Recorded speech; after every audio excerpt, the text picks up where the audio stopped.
할렐루야, 살아계신 하나님을 찬양합니다. 오늘도 주께로 가까이 더욱 나아가시는 우리 성도님들 한 분 한 분은 참으로 복되신 줄로 믿습니다. 내 이 두 눈에 아무것도 보이지 않아도, 내 이 두 귀에 아무 소리가 들리지 않아도, 내 이 두 손에 잡히는 것이 없어도 우리 하나님은 살아계신 하나님이십니다. 주님을 이 밤에 나를 만나주시고 나를 찾아와 주시옵소서. 이 마음으로 함께 찬양하시며 우리 주 앞에 나아가시겠습니다. 거룩하신 성령 하나님, 우리 가운데 오시옵소서. 함께 찬양합니다. 오늘 이곳에 계신 성령님, 우리에게 말씀하시고 우리 가르치소서. 다시 우리 마음 열어주시고 주의 빛으로 밝혀 우리 인도. 우리 다시 한번 찬양. 오늘 이곳에 계신 우리에게 말씀하시고 우리에게 말씀하시고 우리 가르치시고 다시 우리 마음 열어주시고 주의 빛으로 우리를 인도하소서. 우리를 인도하소서. 주님보다 앞서지 않고 겸손하게 주님의 말씀 기다리 주님 손에 우리를 드립니다. 사랑으로 인도하소서. 우리 다시 한번 찬양하기를 원합니다.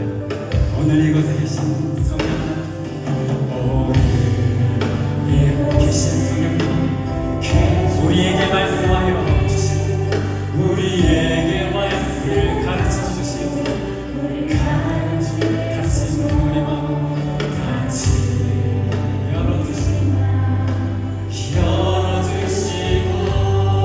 주의 빛으로 우리를 인도하여 주소서. 우리를 인도하소서. 주님보다 앞서지 않고 겸손하게 주님의 말씀 기다리니 주님 손에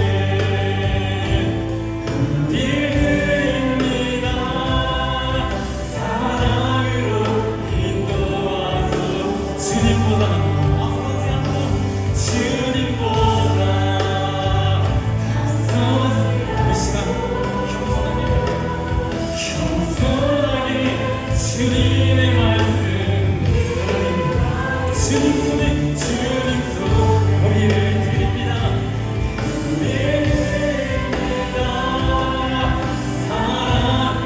우리 다시 한번 고백하며 찬양합니다. 주님보다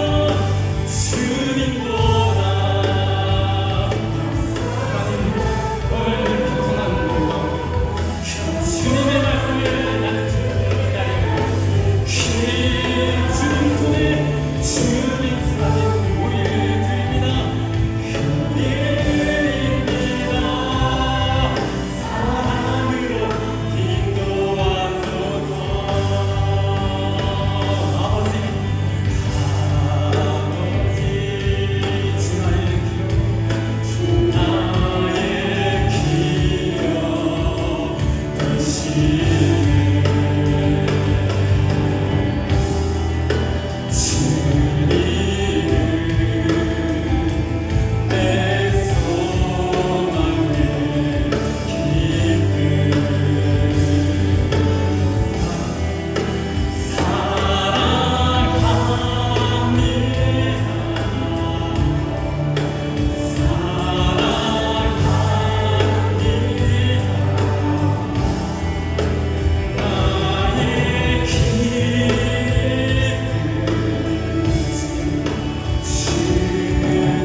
우리 주님을 바라보시며 나의 고백을 드리길 원합니다. 사랑합니다. 사랑합니다. 나의 주님을 사랑합니다.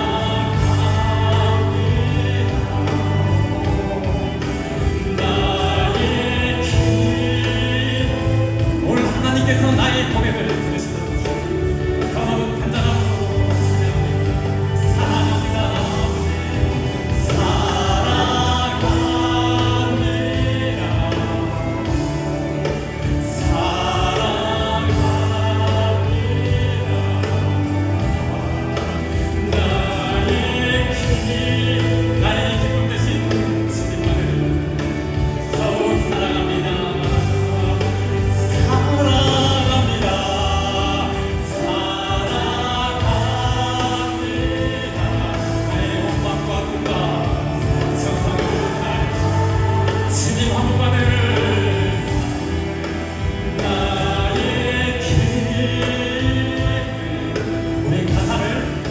가사를 바꿔서 고백해봅시다.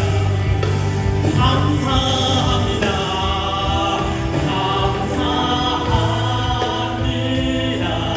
감사합니다. 주님. 감사합니다.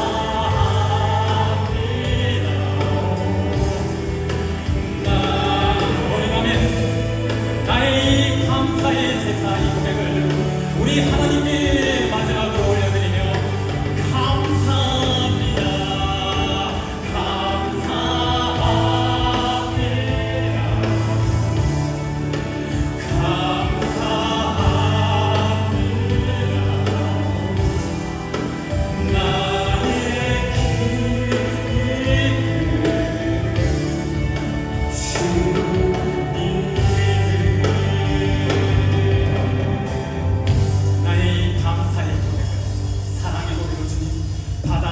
주시옵소서. 아멘. 사랑하는 여러분, 오늘 밤에 주님의 그 선하심을 더욱 바라보기 원합니다. 주님의 그 음성을 듣기 원합니다. 마음으로 찬양합니다. 주님의 임재 안에 주의 선하심 생각하네. 나 이제 잠잠히 주님 음성 듣기 원하네. 거룩 신실하신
여러분 이제 우리 자리에서 다 일어서셔서 우리 기쁨으로 찬양 드리길 원합니다. 날마다 주님 박통만을 위해 저 사이를 소망하는 마음으로 함께 찬양합시다. 아멘. 오늘 주님 오늘 주님 내게 생명 주시니 당신은 내게 얼마나 소중한지 심술게 나의 모든 것들여 날마다 주를 정말 원하네. 날마다 주님 그 말씀을 성기를 소망하며 날마다 주님 날마다 주 말씀 위에 서기는 주님을 거룩하니 내 발걸음마다 주님 나를 인도하시니 세상 가운데 빛이 되기 날마다 주의 날마다 주 따라 날마다 주 함께 걸으니 우리 다시 한번 날마다 주님 말씀 위에 날마다 주님 말씀 위에서 주님을 거룩하니 내 발걸음마다 내 발걸음 주님 나를 인도하시니 세상 가운데 빛이 우리 손봅시다. 날마다 주의 날마다 주 따라가 날마다 주 함께 걸으니 우리 다시 한번 날마다 주의 살리 날마다 주의 살리 날마다 주 따라가 날마다 주 함께 걸으니 고백합시다. 나 주만 위해 살겠네. 주만 위해 살겠네. 주만 위해 살겠네. 주만 위해 살겠네. 여러분 이 고백을 하나님께 드리시죠. 나 주만 위해 살. 나 주만 위해 주만 위해 주만 위해 주만 위해 살겠네. 우리 목소리로 주께 드립니다. 나 주만 위해 살겠네. 나 주만 위해 나 주만 위해 나 주만 위해 살겠네.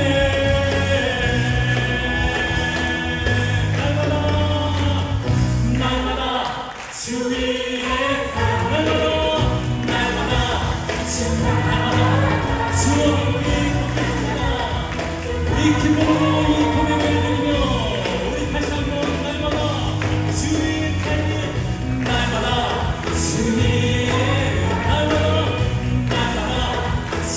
날마다 주 함께 이 길을 걷겠습니다.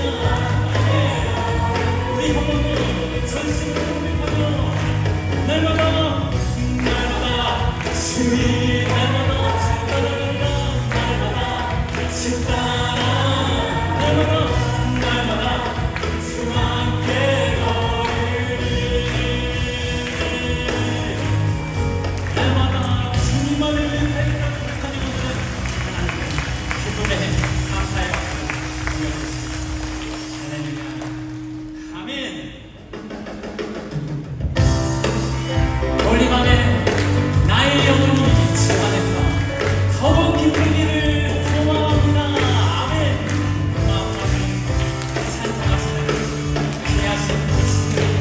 귀하신 친구들의 주님 주 안에 늘 기쁘다. 큰 가운데 주시죠. 주 안에 늘 주 안에 늘 기쁘다. 주 안에 늘 기쁘다. 주 안에 늘 기쁘다. 주 안에 공개하시니 우리 다시 한번 1절입니다. 귀하신 친구 하신 친구님 주를 여러분 그 피가 나의 죄를 씻어주셨사오니 이 시간 기쁨으로 찬송 드리시다면 나 주 안에 기쁘다. 나 주 안에 기쁘다.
주님의 크신 권능으로 나를, 나의 가정을, 우리 교회를 다스려 주시옵소서. 나의 주 그분을 나은 하나님, 하늘 위에서 지혜와 권능과 사랑으로 우리를 다스린 나의 주 그분, 나의 주 그분을 나은 하나님, 하늘 위에서 지혜와 권능과 사랑. 우리 다시 한번 나의 주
최고의 목소리로 날 주고 나의 주 그거를 나는 하나님 하늘의 지혜로 나만의 가정을 교회를 이 나라를 다스리시는 나의 주 하나님 나의 주 그거를 나는 하나님 하늘 위에서 지혜와 우리 마지막으로 찬양합니다. 나의 주 나의 주 그거를 나는 하나님 하늘 위에서 지혜와 권능과 사랑 우리를 다스리네. 크고 놀라우신 나의 주 영원토록 우리를 다스려 통치하여 주시오. 아멘. 우리 하나님은 위대하신 하나님이십니다. 내 나라의 때 이른비와 늦은 일을 내리시는 하나님, 우리 밤에 그 위대하신 하나님께 더욱 가까이 나아가는 소망으로 그 마음으로 함께 찬양합시다. 우리 주님, 우리 주는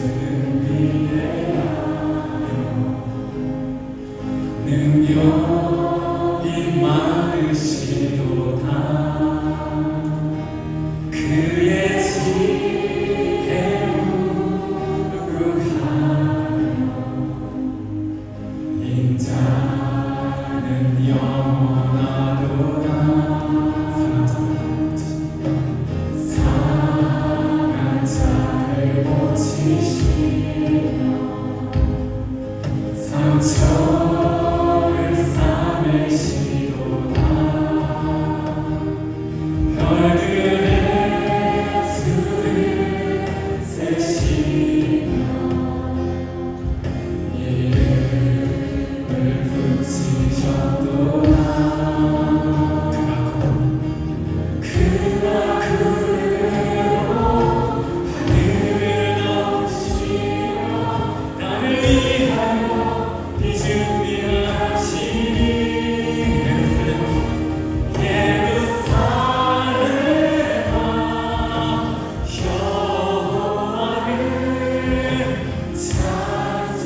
찬송할지어다 내 하나님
임하여 주시고 가정에 이 교회 우리 전국은 교회와 이 땅의 모든 민족의 교회 가운데 이 나라 가운데 하나님이 다스리시고 통치하시는 주님의 주권과 주의 권능과 하나님의 영원하신 것 주님의 사랑하신 것 인도하시니 축복하시니 넘치게 하여 주시옵소서. 주님의 이름을 한번 부르시며 기도하시겠습니다. 주여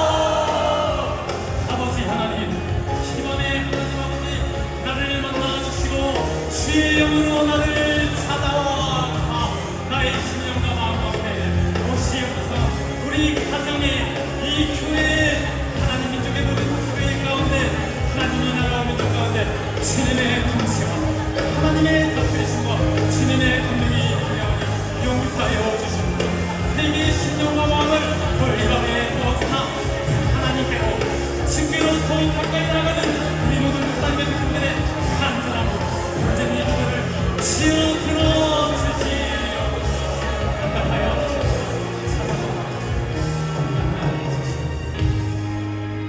아름답고 놀라우신 위대하신 하나님께 감사와 찬양을 올려드리며 거룩하신 존귀하신 예수님의 이름으로 기도드립니다. 사도신경으로 우리 신앙을 다 함께 고백합니다.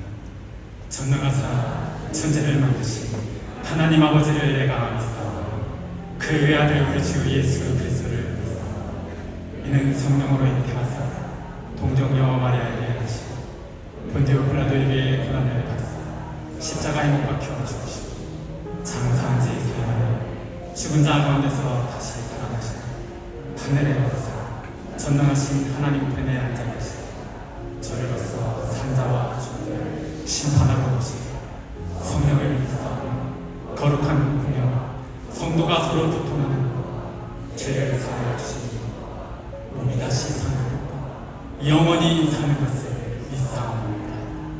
아멘. 우리들의 생사 권총하시고 복주시기 원하시는 하나님 아버지, 주님의 그 크신 사랑과 은혜에 감사를 드립니다. 지난 5일 동안 주님의 은혜 안에서 살게 하셨다가 8월 첫주 금요 철야 예배를 불러주시어 또한 이렇게 신령과 진정으로 예배 드릴 수 있도록 인도해 주심에 감사를 드립니다. 이 예배를 받아주시며 주님 앞에 한 걸음 더 나아가는 은혜의 시간이 되게 하여 주옵소서.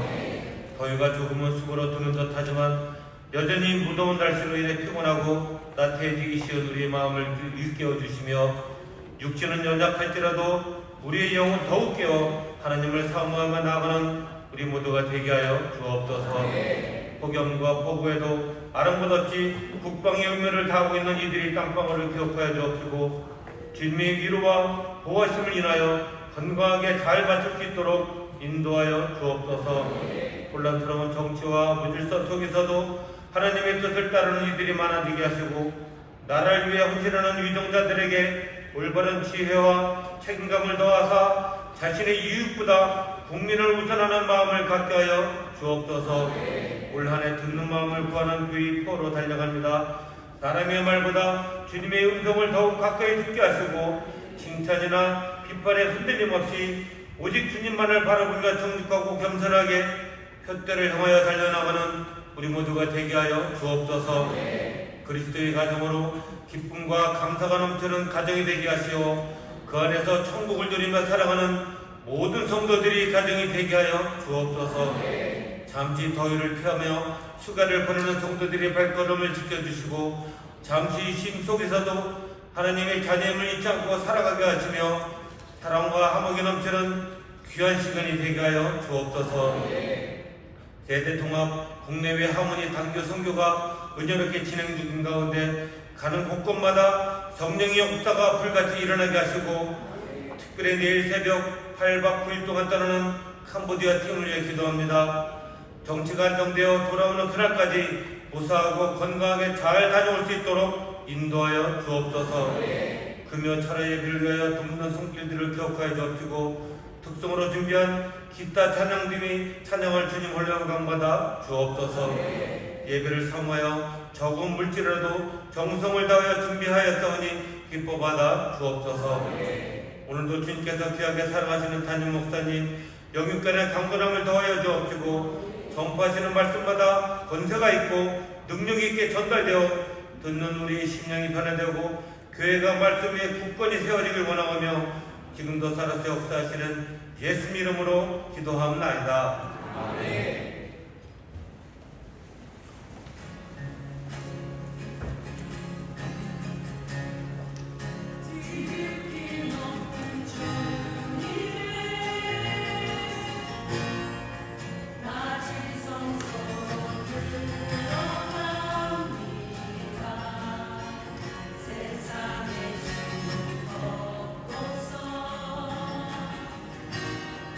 주보좌 앞에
감사합니다. 주님께서 이곳에 오시고 또 이곳을 지나시면서 한 영혼 한 영혼을 만지시고 또 일으켜 세워주시는 줄 믿습니다.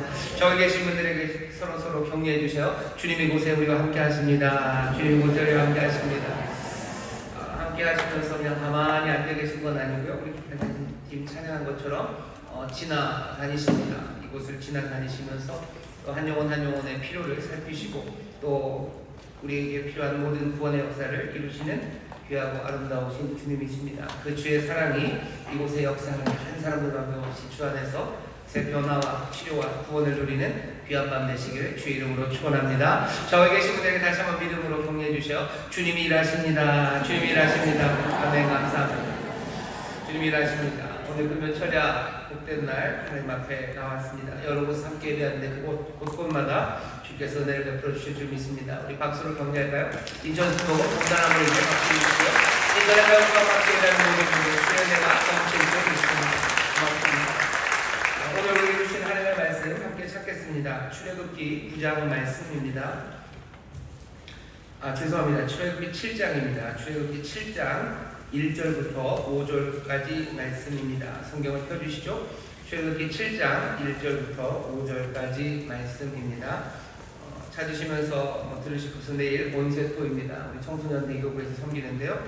우리 중고등학생들과 함께 기도할 수 있는 귀하고 복된 시간입니다. 일단 희귀한 시간이에요. 그런 시간이 그렇게 많지 않습니다. 희귀한 시간이고 희망이 넘치는 시간이기도 합니다. 우리 자녀들과 함께 나와서 같이 기도해 주시고요. 또 오고 가는 길에 하나님 얘기 나누셨으면 좋겠고 또 주의 말씀에 순종하는 이야기 또 주님께서 우리를 인도하시는 그 귀한 말씀들로 서로 격려하시고 위로하시고 기쁨을 나누시는 그런 귀한 새벽이 되기를 바랍니다. 또 아시는 것처럼 선교 간 팀이 지금 경산 그리고 부산에 있고요. 오늘 밤이 지나고 나면 아마 내일 돌아오게 될 겁니다. 내일 새벽에 또 캄보디아로 갈 거고 또 다음 주에 호성이랑 대만으로 가는 팀이 있습니다. 여러분들 기도하실 때마다 잊지 마시고 선교팀들 위해서 기도해 주시기도 부탁을 드립니다. 광고하는 김에 하나 더 24일 날 우리가 침례를 할 겁니다. 여러분들 침례 받으실 분들 많이 축복해 주시고 또 침례 받으시는 분들 다른 어느 때보다도 주님이 내게 주신 귀하신 은혜, 내 변화되는 삶에 대한 소망들 그것들을 붙잡고 더 많이 묵상하시고 기도하시는 가운데 침례에 참여해 주시면 감사하겠습니다. 자, 오늘 우리에게 주신 하나님의 말씀입니다. 출애굽기 7장 1절부터 5절까지 말씀입니다. 다 같이 한 목소리로 봉독하겠습니다.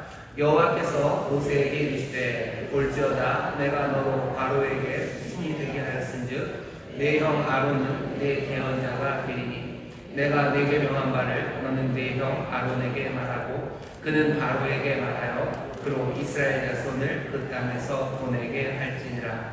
내가 바로의 마음을 강팍케 하고 나의 표징과 나의 이적을 애굽 땅에 많이 행하리라마는 바로가 너희를 듣지 아니할 터인즉 내가 내 손을 애굽에 더하여 여러 큰 재앙을 내리고 내 군대 내 백성 이스라엘 자손을 그 땅에서 인도하여 낼지라.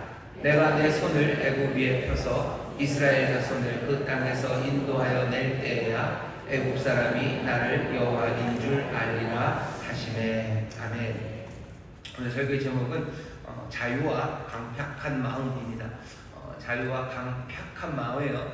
팍자가 그렇게 많지 않은데 이렇게 강팍한이라고 되어 있습니다. 강팍한 읽기도 쉬운데 비슷하지만 한자로는 강팍입니다. 그래서 제가 설교를 하다가 강팍이라고 해도 좀 이해를 해주셔요. 여러분들이 아시는 거 강팍이 얼마나 발음이 어려운지 여러분들도 아실 테니까. 하지만 제목은 자유와 강팍한 마음입니다. 오늘 우리가 이 말씀을 읽는 건 오늘이 여름밤이기 때문에 그렇습니다. 내일이 말복이에요. 내일이 말복이고 나면 지나면 좀 선선한 바람이 불겠죠. 놀랍게도 입추가 지났습니다. 저희 교사 가을이 온다는 입추가 지나고요. 이제 처서를 기다리는 입추와 처서 사이쯤 그리고 말복을 앞두고 있는 그런 시간이요. 여름밤이 되면 여러분들은 뭐 하시나요? 여름밤 되면 에어컨 틀어놓고 밤에 넷플릭스를 보면서 지내시는 분들도 많으시겠지만 아주 옛날에는 그리 오래전 옛날도 아니지만 그때는요 여름밤이 되면 밤에 방에 들어가서 자기가 덥죠. 그럼 다들 밖에들 나오셔요. 마루에 나오고 대청에 나와서 애들도 거기 대청에 누우면 할머니가 이렇게 부채질 해주시고 또 감자도 먹고 수박도 먹고 하면서 하늘에는 여름밤 하늘에는 별들이 떠 있죠. 별들이 지나가는 그 밤에 가족들은 대청에 모여 앉아서 이런저런 이야기를 합니다. 여름밤은 좀 그래요. 또 모기가 있으니까 모기불을 피기도 하고 동네 사람들이 더우니까 모여 있기도 하고 그런 모습을 볼 수 있는 데가 지금은 거의 없고요. 사람들 말로 한강 다리 밑에 사람들이 모여서 다리 밑에서 그렇게 하신다는데 인천에는 그렇게 할 만한 곳은 없습니다. 밤이 되면 사람들이 이야기들을 여름밤에 좀 하는데요. 특별히 수련회 같은 데 가면 옛날에는 중고등학생들 수련회 가면 밤에 이런저런 이야기들을 해요. 은혜 받은 이야기도 나누고 또 자기들이 갖고 있었던 평소에 신앙에 궁금한 점들 이런 이야기들을 나누죠. 어떤 이야기를 나누는지 여러분들 생각하실 수 있겠지만 제가 나눴던 이야기들 중에 하나는 오늘 본문의 이런 종류의 이야기입니다. 여호와 하나님께서 이 바로를 마음에 강팍하게 하셨으면 바로가 하고 싶어서 한 게 아닌데 바로가 나쁜 사람이 아닌 것 아닌가 이런 이야기들이에요. 사람들의 자유의지에 대해서 또 하나님의 역사를 주관하시는 주권에 대해서 그런 이야기들을 나눕니다. 하나님의 뜻이 이루어지기 위해서 사람들이 그러면 자유의지를 버려야 되는데 그 뜻이 반드시 이루어지기 위해서는 하나님의 것들을 제약하시고 그러면 그 죄를 지고 잘못한 사람들 그 사람들은 뭔가 억울한 것 아닌가 이런 이야기들을 밤에 합니다. 여름밤에는 별별 이야기들을 다 해요. 그런 이야기를 하면서 서로 목소리를 높이기도 하고 그러다가 그냥 잠이 들기도 합니다. 우리가 하나님의 말씀을 나누는 그런 정황들이 좀 있습니다. 우리가 하나님의 말씀을 나누는 곳이 지금은 어쩌다 보니까요. 그냥 교회 여기에요. 주일날 아니면 금요 아니면 수요 이럴 때 하나님의 말씀을 나눕니다. 하나님의 말씀을 나눌 수 있는 어떤 좋은 곳은요. 여름밤 그 대청 그 하늘에 별 가득하고요. 앞에는 감자 몇 개 놓여져 있는 아마 그 자리일 겁니다.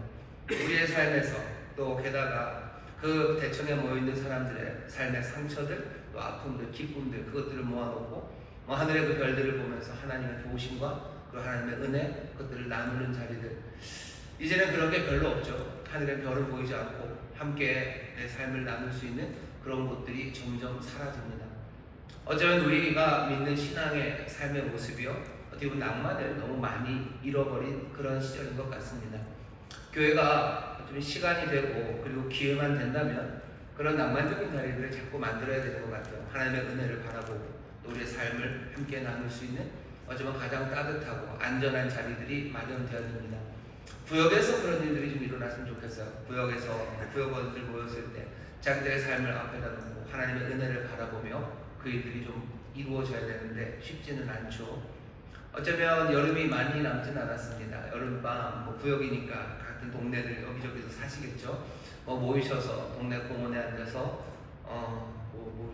요새 뭘 먹나? 빠삐포를 먹나요? 설레미를 먹나요? 그런 거 먹고 요새는 배달도 잘 되니까 엽떡이라도 하나 시켜 놓으시면서 얘기하시면서 문제는 하늘의 별은 잘 안 보여요. 하늘의 별은 안 보입니다. 그래도 하나님의 은혜 안에서 하나님이 하신 일들 그 일들을 나누는 그런 시간이 좀 많았으면 좋겠습니다.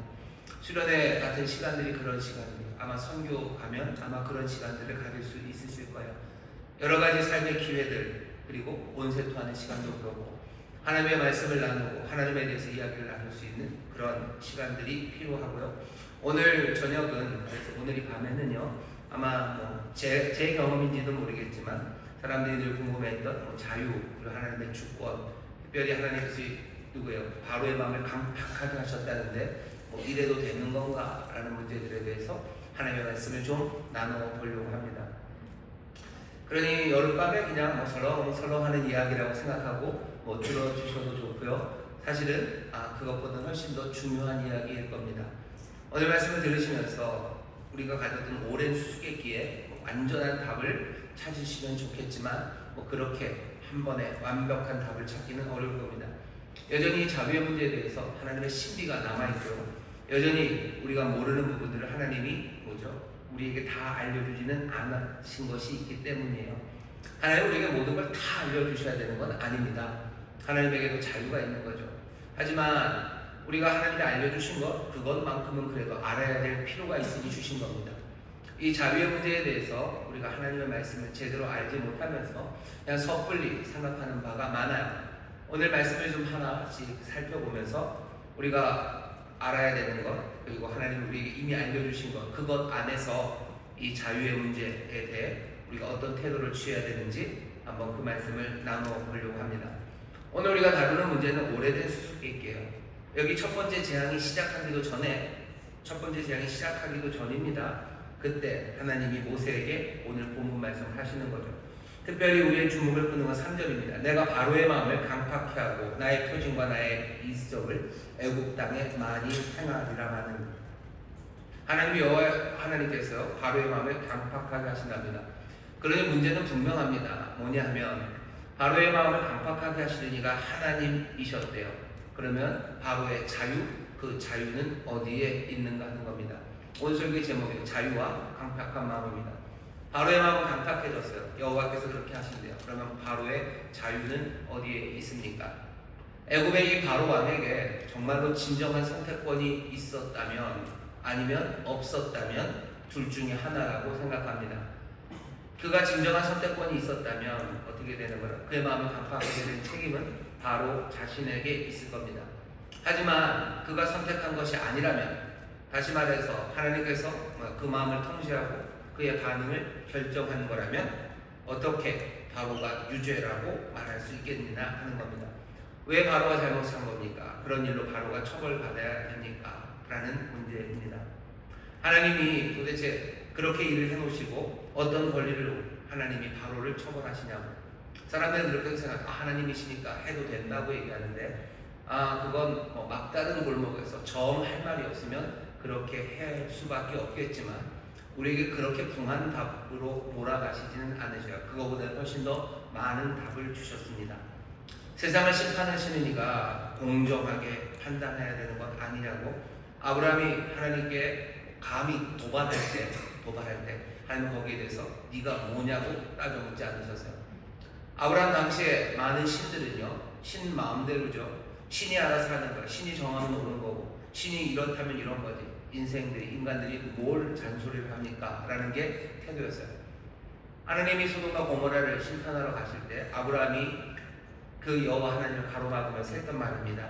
세상을 심판하시는 분께서는 공평하게 공정하게 판단해야 되는 거 아닙니까?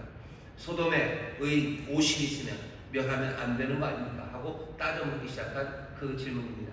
결국은 하나님이 심판하시기 위해서 살펴보셨을 때 소돔 그곳에는 의인 10명 없었습니다. 그러니 하나님의 심판이 잘못된 것은 아닙니다. 하지만 더 중요한 건 아브라함의 질문이에요. 세상을 심판하시는 이가 공정하지 아니하시면 어떻게 하겠냐는 거예요. 하나님 세상 공평하게 심판하셔. 우리의 질문, 바로가 정말로 어쩔 수 없이 행한 일, 자기의 뜻이 아니라 하나님이 그렇게 해서 그렇게 했는데 하나님이 그를 처벌하는 것, 그건 부당한 것 아닙니까? 라는 질문에 하나님은 부당하다고 말씀하실 겁니다. 바로가 아무 잘못도 없고 하나님이 완전히 꼭두각시처럼 만들어 놓고 그 마음을 강팍하게 해서 그렇게 나쁜 결정, 죄를 짓게 했어요. 그럼 그 바로를 처벌하는 것, 그건 세상을 심판하시니까 공정하게 행하신 겁니까? 예, 부당합니다. 그러면 하나님이 바로를 야단치시고 그런 거 잘못된 것 아닙니까? 아니요, 전제가 틀렸어요. 전제는 뭐냐면 바로가 어쩔 수 없이 그 일을 하나님의 마음을 강팍하게 했기 때문에 그렇게 했다는 전제가 틀렸습니다. 아니, 여기 오늘 본문의 7장 3절을 보면 그렇게 얘기하지 않으셨습니까? 우리가 출애굽기를 잘 읽어보면요, 이 하나님의 말씀 안에, 이 성경 이야기 안에 우리가 지금 물어보는 이 질문에 대한 대답의 윤곽이 들어 있습니다. 그냥 더 간단하게 말씀드리면요, 애굽의 재앙 10가지가 되는데 앞에 5가지 재앙이 나올 때까지는 뭐라고 되어 있냐면요, 바로가 자기의 마음을 강팍하게 합니다. 자기가 고집을 부리는 거예요. 그냥 자기가 싫은 거예요. 자기가 손해보는 것 같고 자기 자존심 상하는 것 같고 자기가 싫어서 보내지 않습니다. 그게 앞에 재앙 5번이에요. 앞에 재앙 5번, 그 앞에 뭐 엑스트라로 뭐 뱀을 만드는 그 일까지 합쳐서요. 7장 13절에 보면 바로의 마음이 강팍하여 그들을 듣지 아니하니 여호와의 말씀과 같더라. 바로의 마음이 강팍한 것, 바로가 강팍하게 마음을 먹은 겁니다. 첫 번째 재앙이라고 말할 수 있는 뭐 강물이 피가 되는 재앙이 있고 나서 7장 22절에도 보면 바로의 마음이 강팍하여 그들을 듣지 아니하니 여호와의 말씀과 같더라. 두 번째 재앙이 뭐죠? 개구리입니다. 8장 15절 보면 그 마음을 완강하게 하여 그들을 듣지 아니하였으니 여호와의 말씀과 같더라. 여호와의 말씀 무엇이 뭐예요? 여호와의 말씀 같아요. 바로가 자기의 마음을 완강하게 합니다. 자기가 고집을 부려요. 자기가 강팍하게 합니다. 8장 19절에 보면 넘버 3죠. 세 번째 재앙 후에도 바로의 마음이 강팍하게 되어 그들을 듣지 아니하였으니 여호와의 말씀과 같더라. 네 번째 재앙 파리 재앙이 있고도 8장 32절입니다. 그러나 바로가 이때에도 마음을 완강케 하며 백성을 보내지 아니하였더라. 다섯 번째 재앙에 악질이 왔을 때도 9장 7절 그러나 바로의 마음이 완강하여 백성을 보내지 아니하니라. 앞에 다섯 번의 재앙까지는 다 바로가 마음을 완강하게 만들었어요. 그게 우리가 알고 있는 팩트입니다. 하나님의 말씀을 좀 잘 읽어가야 돼요. 여호와께서 바로의 마음을 완강하게 강팍하게 하셨다고 했어요.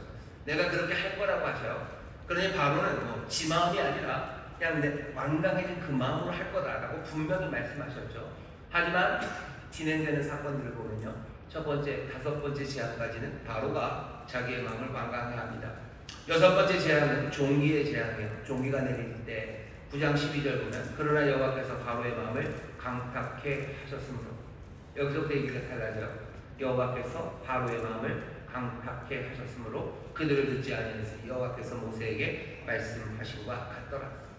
일곱 번째 재앙입니다. 우박의 재앙이 내렸을 때 10장이 되립니다. 내가 그의 마음과 신하들의 마음을 완강케 하면 나의 표징을 그들 중에 보이기 위함이며. 10장 1절 보면 여호와께서 바로와 그 신하들의 마음을 강팍하게 하셨대요. 그 다음에 여덟 번째 메뚜기 재앙에서도 10장 20절 보면 여호와께서 바로의 마음을 강팍하게 하셨어요. 흑암의 재앙이 내린 그 후 10장 27절에도 여호와께서 바로의 마음을 강팍하게 하셨어요. 장자의 죽음을 예고했을 때도 받아들이지 않습니다. 그때 11장 10절입니다. 여호와께서 바로의 마음을 강팍하게 하였으므로.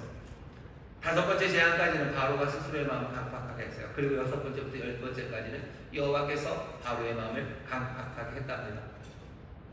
그림이 좀 그려져요. 그냥 바로가 그냥 꼭두각시처럼 모에 홀린 듯이 모세가 와서 뭔가 재앙을 벌릴 때마다 그냥 하나님의 마음을 강팍하게 하셔서 그냥 홀린 듯이 이 사람들을 내가 절대로 보내지 않겠다, 그렇게 한 것 아닙니다. 여기 이 다섯, 그리고 뒤에 다섯, 여기에 상황이 바뀌었다는 게 뭔가 우리에게 실마리를 제공합니다. 이 실마리를 사람들이 어떻게 풀어가냐면요, 이렇게 풀어가는 사람도 있어요. 뭐냐 하면 마지막 재앙 5가지는요, 앞에 바로가 행했던 5개의 자기의 완고함에 대한 처벌이라는 거죠.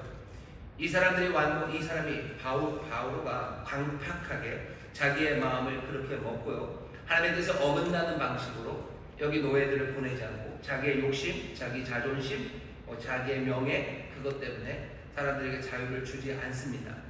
바로가 스스로 잘못한, 스스로 마음을 고집을 세운 거죠. 스스로 그 일을 했습니다.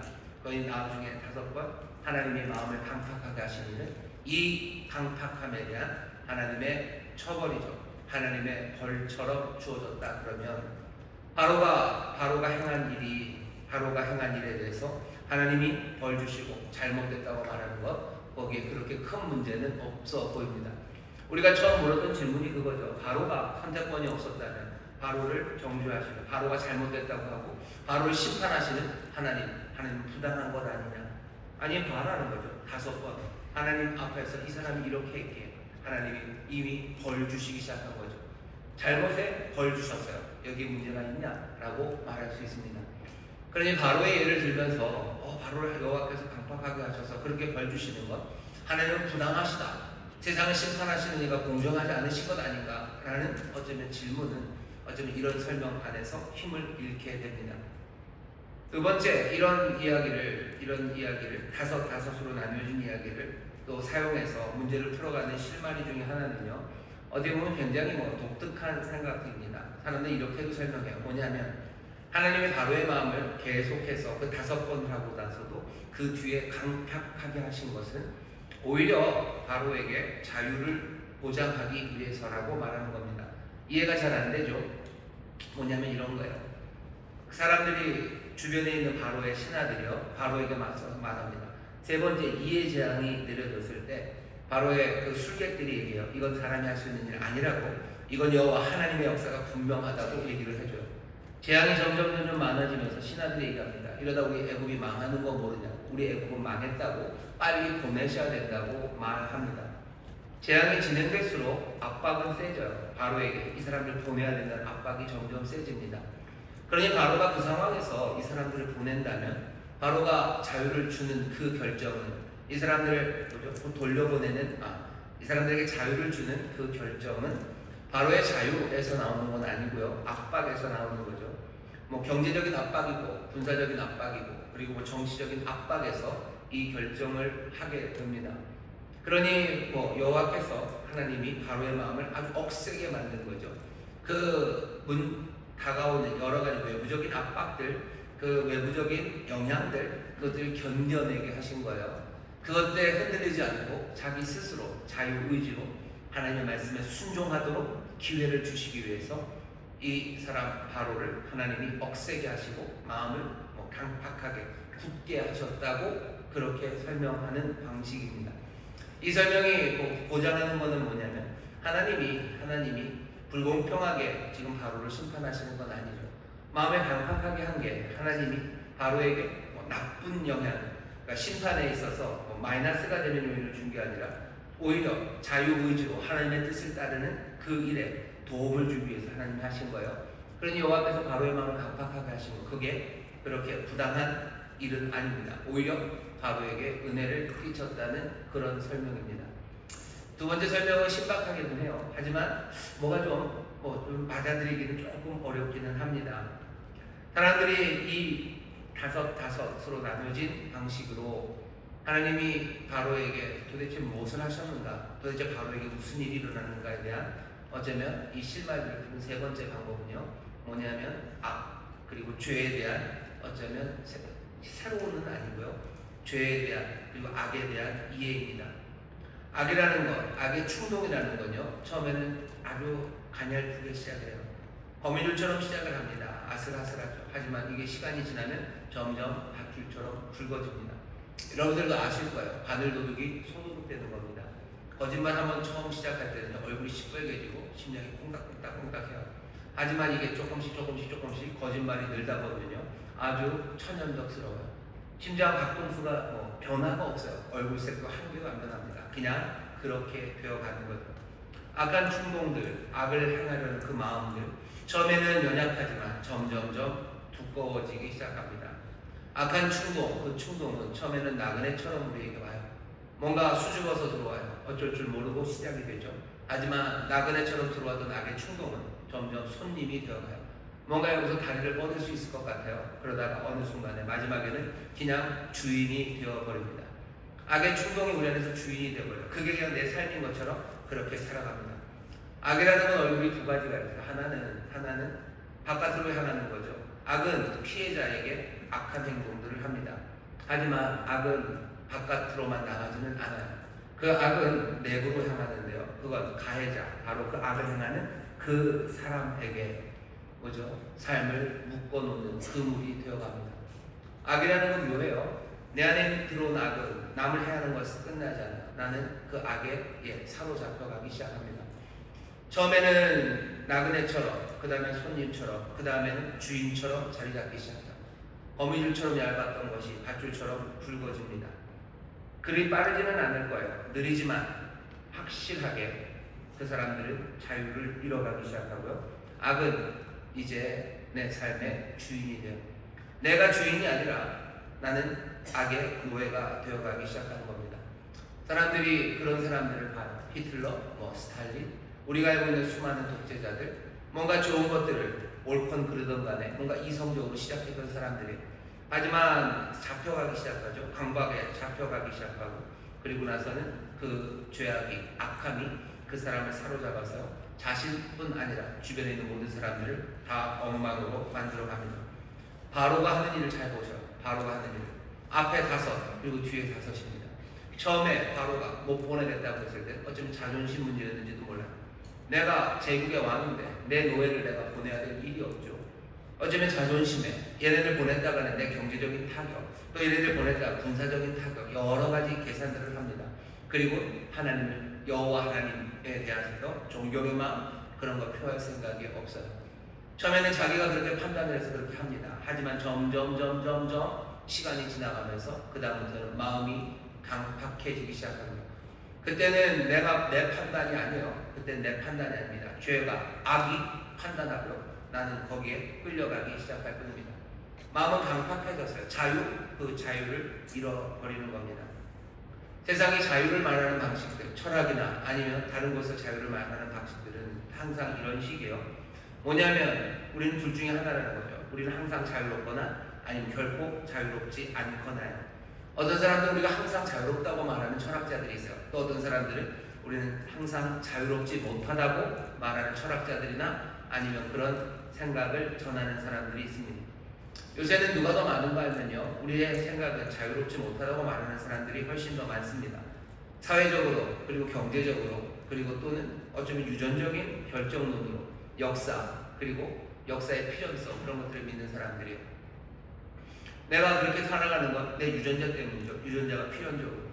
뭐 경제적인 조건들이 하부 구조가 상부 구조를 제약합니다. 노동자는 항상 노동자처럼 판단하게 되고, 그리고 또 자본가는 자본가처럼 판단하게 돼요. 역사는 필연적으로 더 달려가게 돼요. 이런 사회에서는 그런 결과밖에 나올 수 없어요. 사람들은 역사의 필연성을 더 많으니, 그러니 자유는 없다고 말하는 사람들은 그렇게 둘 중에 하나예요. 항상 자유롭거나 아니면 결코 자유롭지 않다고 생각합니다. 하지만 이건 자유에 대한 제대로 된 생각의 틀은 아닙니다. 제대로 됐는지 안 됐는지는 나중에 판단해야 되겠지만 일단 드러나 있는 건 굉장히 빈약하고요. 어쩌면 굉장히 조잡해 보입니다. 우리가 항상 자유롭거나 아니면 항상 자유롭지 않거나 그런 건 아닙니다. 자유가 뭐 아니면 도다, 그런 믿음은요 너무 단순합니다. 우리가 항상 자유를 누리거나 아니면 전혀 자유를 누리지 못하거나 그런 것들은, 그런 생각은요, 자유가 어쩌면 정도가 있다는 거죠. 자유에도 스케일이 있고요, 과정이 있고요, 그리고 뭔가 연속적이라는 사실, 그 사실을 배제하는 거예요. 오늘 우리가 읽는 본문을 보면요, 적어도 성경은 이 자유라는 걸 우리가 자유하다 아니면 자유하지 않다, 우린 둘 중에 하나다라는 이상한 생각, 사람들은 그렇게 생각하고 가르치지만 그 생각에 전혀 다른 이야기를 우리에게 전하는 겁니다. 지금 말하는 바는 뭐죠? 자유는 얻을 수도 있어요. 그리고 잃어버릴 수도 있습니다. 그리고 그 상실은 굉장히 점진적입니다. 아마 바로는 처음엔 자유로웠을 거예요. 하지만 점점점 그 자유를 잃어갑니다. 세상은 그런 식으로 말하지 않아요. 세상은 우리는 자유롭거나 아니면 자유롭지 않대요. 그런데 오늘 말씀은 그렇지는 않죠. 우리는 자유를 얻을 수도 있어요. 잃어버릴 수도 있어요. 그리고 그 상실은 점진적입니다. 우리가 의지가 있다 없다, 아니요. 의지를 지속적으로 사용하면 계속해서 그 의지가 살아날 겁니다. 하지만 그 의지를 지속적으로 사용하지 않으면 그것은 점점점 위축되고 죽어가기 시작할 겁니다. 그런 자유를 사용하지 못하고 점점 그 자유가 죽어가기 시작할 때 우리는 뭔가 삶의 주인이 아니라 객체가 되어가기 시작하는 거죠. 그냥 욕망에 따라서, 강박에 따라서, 유행의 흐름에 따라서 그냥 그것이 흘러가는 그 흐름, 그 강렬한 흐름에 그냥 우리는 무기력하게 딸려가기 시작하는 겁니다. 그때부터 자유를 잃어버리는 거예요. 욕망에 따라 살아가는 거고, 세상의 흐름에 따라 살아가는 거고, 그리고 내 강박에 따라서 흘러가며 살아가게 됩니다. 오늘 우리가 읽은 이 출애굽기 말씀을 보면 그것과는 전혀 다른 이야기를 우리에게 전해줘. 이거와 이건 아닙니다. 우리의 자유라는 건 움직여가고 있어요. 어떤 사람들은 더 자유로워요. 그리고 어떤 사람은 덜 자유롭습니다. 어떤 사람은 그 자유를 통해, 그 자유로 정말로 세상의 환경과 그 세상이 말하는 것, 그것과 다른 것들을 판단하고 살아갑니다. 어떤 사람들은 그 자유를 잃어버려서요, 그냥 세상이 정하는 대로, 세상이 말하는 대로 그것대로 살아가요. 바로는 어쩌면 우리 모든 사람들을 대표하는 사람일 겁니다.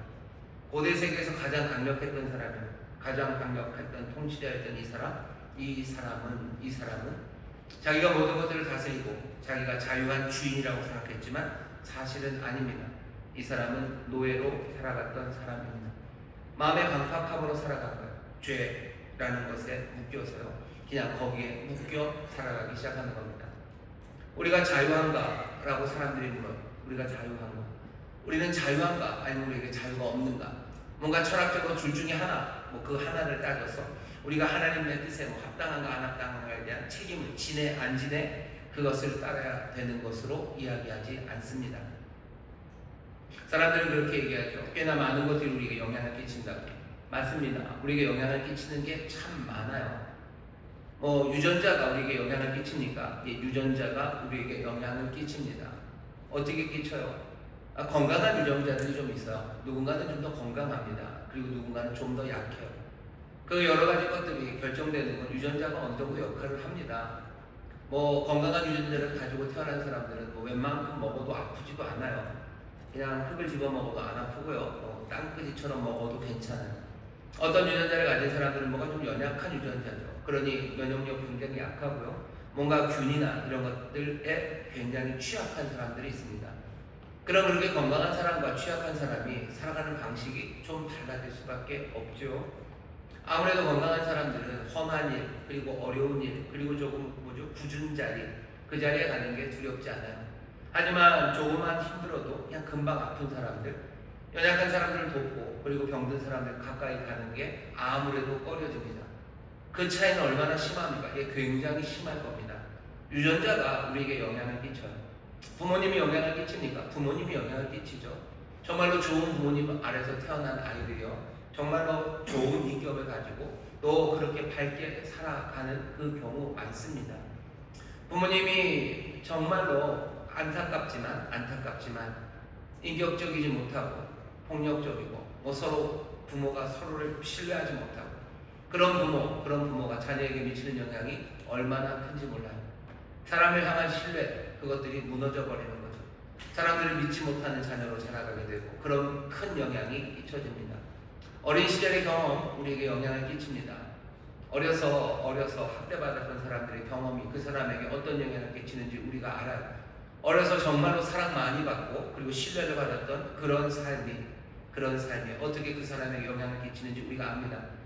인종, 그것은 영향을 끼칩니까? 예, 인종은 그냥 유전적인 영향뿐만 아니라 사회적인 영향을 끼치죠. 대한민국에서 소위 말하는 다문화 가족으로 태어났어요. 여기 다른 인종이라고 말하기는 어렵지만 그 삶이 그냥 영향을 끼칩니까? 예, 영향을 끼칩니다. 이데올로기 영향을 끼칩니까? 예, 이데올로기 영향을 끼칩니다. 그냥 공산사상, 소위 말하는 좌파 진보 사상, 아니면 보수 사상, 그 사상에 노출되고 거기서 살았던 사람들의 삶의 태도와 삶의 방식이 똑같습니까? 아니요, 꽤나 많은 영향을 받습니다.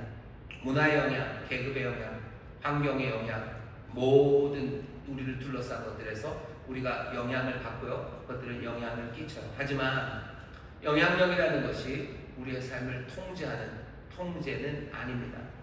원인이라는 건 우리를 강요하는 것은 아니에요.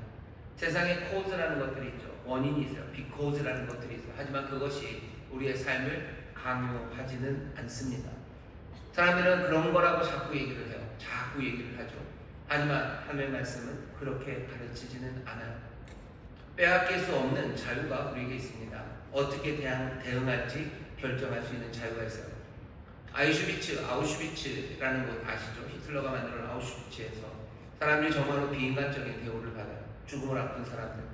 아우슈비츠 수용소에 있는 사람들이 유대인들이 수십만, 수천이 잡혀 있는데요. 죽음을 앞둔 그 사람들이 몽땅 다 성자처럼 자진 않아요. 사람들이 죽음을 앞두고 처절하게 비열해지고요, 처절하게 그리고 폭력적이 되어가고요. 사람들이 처절하게 절망 안에서 말도 안 되는 악과 그리고 악다구니가 아우슈비츠에 있습니다. 그런 환경은 영향을 끼쳐요. 반드시 영향을 끼칩니다. 하지만 그 원인이 강요되는 건 아니에요. 강력한 힘이죠. 하지만 여전히 그 아우슈비츠에서도요, 마지막 남은 빠건 덩어리를 들고 사람들에게 나눠주는 사람들이 있어요. 그 어려운 상황에서도 막사 사이를 돌면서 사람들을 위로하고 밝은 웃음으로 서로를 격려하는 사람이 있어요. 많지는 않아요. 하지만 그런 사람들이 있습니다. 빅터 프랑클이라고 그 아우슈비츠에 있었던 그분이 쓴 죽음의 수용소라는 책을 보면 그런 이야기들이 있어요. 말도 안 되는 악함과 말도 안 되는 비열함이 아우슈비츠에 있습니다. 사람이라는 게 어떻게 될 수 있는지, 어떻게 그렇게 비열해질 수 있는지를 보여줘요. 하지만 거기에는 여전히 그 모든 영향들, 그 모든 강력한 것들을 깨뜨리는 자유함으로 어쩌면 정말로 아름답게 그 삶을 만들어가는 그 사람들이 있습니다. 하나님이 우리에게 자유를 주시기를 원하죠. 하나님은 우리가 자유로 살아가길 원하죠. 우리는 자유에 대한 믿음이 있는 사람들입니다. 예수 믿는 사람들은 그런 사람들이에요. 하나님의 자유에 대해서 우리는 믿습니다. 또 우리의 자유에 대해서 하나님이 믿으셔. 하나님이 우리의 자유를 믿지 않았다면 우리를 부르시지 않을 거예요. 회개하라고 얘기하지 않으셨을 거예요.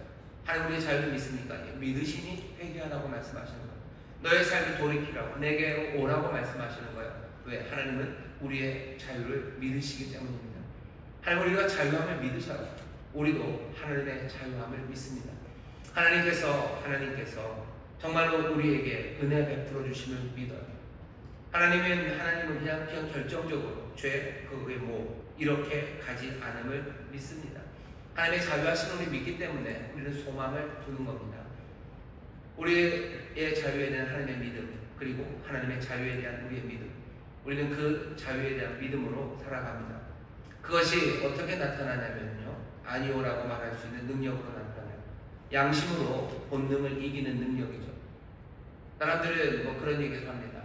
동성애 얘기들 많이 해요. 그건 그냥 그런 거다라고 얘기하는 거죠. 그건 그냥 결정적인 거고 영향력이고 그렇게 살아갈 수밖에 없다고 얘기합니다. 하지만 우리는 자유함을 믿어요. 이 자유가 하나님의 뜻을 따라 살아갈 수 있는 자유입니다. 하나님은 우리가 우리의 자유를 믿으셔요. 그러니 우리 가운데 동성애적인 뭔가 그 DNA가 있고요, 그런 영향이 있고요, 그런 부모가 있고요, 그런 사회가 있고요, 그런 게 있다는 거 아십니다. 하지만 그 영향력이 통제는 아니에요. 그 모든 원인들이 강요할 수 없는 자유가 있음을 아셔. 그러니 물론 어렵죠. 그것들을 깨뜨리고 나오는 건 어렵죠. 하지만 그 자유함으로 주의 뜻을 따르기를 주님은 원하시는 겁니다. 쉽습니까? 전혀 쉽지 않습니다. 아니오라고 말할 수 있는 능력, 또 양심으로 본능을 정복하는 능력, 군중들 그리고 우상의 광기에 저항하는 능력, 그 능력이 자유인데, 바울이 로마서에서 말하는 바는 뭐냐면요, 우리의 실패입니다. 하나님이 우리를 그대로 내버려 두셨을 때, 우리를 부끄러움에 내버려 두셨을 때, 하나님을 알지 못하고 싫어하는 것, 그거에 내버려 두었을 때, 우리는 그냥 여기 이 영향과 그리고 이 원인들의 하나하나 자유를 빼앗겨가기 시작하는 거예요. 우리가 자유함으로 나쁜 길을 가고 결국에는 그 죄의 노예가 되어서 끌려가기 시작합니다. 바울이 막 외치죠. 대표가 돼서 외치죠. 오호라 나는 공부한 사람이다. 누가 이 사망의 몸에서 나를 건져낸다. 우리가 알고 있는 자유, 분명히 하나님 우리를 믿으시지만 하나님의 그 믿음에, 그 신뢰에 우리가 제대로 대답하지 못합니다. 하지만 로마서 8장 1절에서는 얘기해요. 뭐라고요? 누구든지 그리스도 예수 안에 있는 자 정죄함이 없어요. 죄와 사망의 법에서 우리를 깨뜨리셔 우리를 다시 한번 성령 안에서 새 삶. 그래서 사망의 법, 죄의 법 아니라 정말로 자유함으로 생명의 법, 성령의 법을 쫓도록 우리를 새롭게 만들어 가십니다. 우리는 자유합니까? 예, 우리는 자유합니다. 우리는 자유를 놓쳐야 됩니까? 아니요, 절대로 놓칠 수 없습니다. 이 자유함, 성령 안에서 자유함을 가지고요, 정말로 죄, 세상의 영향력, 그거 말고 그것 없이 그 자유함으로 의를 따라 살아가야 돼요. 우리가 죄를 따라가는 게, 죄를 따라 살아가고 죄에 묶이는 것이 우리는 어쩔 수 없습니다. 맞아요. 그건 어쩔 수 없으니 내 잘못이 아니라고요. 어쩔 수 없는 그 자유를 잃어버리는 자리로 우리가 걸어 들어간 겁니다. 자유를 하나님이 주셨어요. 그것을 유지하려면 어떻게 해야 됩니까? 그것을 계속해서 행사해야 됩니다. 자유함으로 자유를 행사하셔요. 어떤 자유죠? 세상의 영향력, 세상의 압박, 그런 것들을 깨뜨리고 내가 자유함으로 나가는 능력입니다. 노라고 말할 수 있는 능력, 그리고 세상에서 우리에게 제시하고 내 안에 어쩌면 있을지도 모르는 그 모든 본능을 정말로 선한 양심과 그리고 진리의 빛을 따라 이겨내고 정복하는 능력. 세상 많은 사람들과 우상이 광기로 외치는 소리들, 그 소리들에 저항하는 능력, 그 능력을 유지하려면 어떻게 하는 수밖에 없어요? 그것을 한 번 계속해서 행사하는 수밖에 없습니다. 자유가 행사되지 않을 때 자유는 위축되기 시작하는 거예요. 바로가 하는 거죠. 5번 자기의 자유함으로 죄를 택합니다. 그럴 때 어떻게 돼요? 다음에는 마음이 완전히 굳어져 버립니다. 종이 되어 거기에 끌려갑니다. 성령이 우리를 살려내셨어요. 그러면 이 자유함으로 이 자유를 하나하나 행사해내기 시작해야 됩니다. 자유를 행사하는 가장 위대한 방법은 다른 것 아니에요. 가장 위대한 훈련은 하나님의 뜻이 우리의 뜻에 도전하도록 하는 겁니다. 내가 정말로 자유함을 시작하려면요, 내가 세상의 압박들 그리고 세상의 영향들 그것 따라가지 않으려면 세상의 것이 아닌 하늘의 소리를 들으셔야 돼요. 우린 이 땅에 살아가지만 이 땅에 속하지 않았습니다. 이 땅, 이 시간, 이곳을 초월해 계신 하나님의 음성을 듣는 사람입니다. 하나님의 뜻을 내 뜻에 도전으로 받아들이기 시작할 때 그때 자유함이 시작되는 겁니다. 그때 세상의 방식들, 세상의 영향들, 세상이 우리를 누르려는 그것들을 깨뜨리고 자유함을 하나하나 훈련해 나가기 시작하는 거예요. 그러면 우리는 점점 더 자유한 사람들이 되어갑니다. 내가 어찌 해야 자유를 회복할 수 있을까? 내가 어떻게 정말로 묶여있는 사람이 아니라 자유함으로 살아갈 수 있을까? 성령이 우리에게 임하셔서 주의 영이 계신 곳에 내게 자유함을 주심에 대한 분명한 믿음이요, 내가 자유하다는 믿음 가지셔야 됩니다. 환경이 그러니 난 이렇게 살 수밖에 없어. 그건 전혀 성경적이잖아요. 우리에겐 자유를 주셨어요. 우리에겐 분명한 자유를 주셨습니다. 이 자유가 행사되기 위해서 하나님의 뜻에 따라 세상에 나는 가난한 이렇게 살 수밖에 없어. 그럼 나는 어떻게 살아야 됩니까? 내 자유는 어떻게 발현돼야 됩니까? 하나님의 뜻이 내 뜻에 도전이 돼야 돼요. 내가 가난하고 연약해도 하나님이 내게 뜻하신 바, 어쩌면 그 모든 영향들, 어쩌면 그 모든 제약들, 그것들을 깨뜨리는 꿈과 소망을 주시고 내게 다른 이야기를 하기 시작하시는 거예요. 가난한데 어떻게 즐거워합니까? 가난한데 어떻게 감사합니까? 가난한데 어떻게 선을 행하여 갑니까? 가난한데 어떻게 정말로 사랑을 베풀며 삽니까? 사람들은 그렇게 말할지 몰라요. 하지만 하나님의 뜻이 우리의 뜻에 그 도전이 되기 시작할 때 우리는 그 도전에 하나하나 대답하기 시작하면서요, 자유를 향해 나아가기 시작하고 우리 마음의 강팍함 그것들을 치유해 가기 시작합니다. 오늘 이 밤에 여러분들 얼마나 자유하신지, 그리고 여러분들 얼마나 강팍하신지, 여러분들 얼마나 자유하신지, 그리고 얼마나 묶여 있는지 다시 한번 보셔요. 우리를 보시며 공고하다라고 마음을 드는 사람들, 다시 한번 복음의 놀라운 소식에 여러분 귀를 여셔야 됩니다. 우리를 자유케 하시려고 그 모든 흉악한 결박을 다 받으신 주님이죠.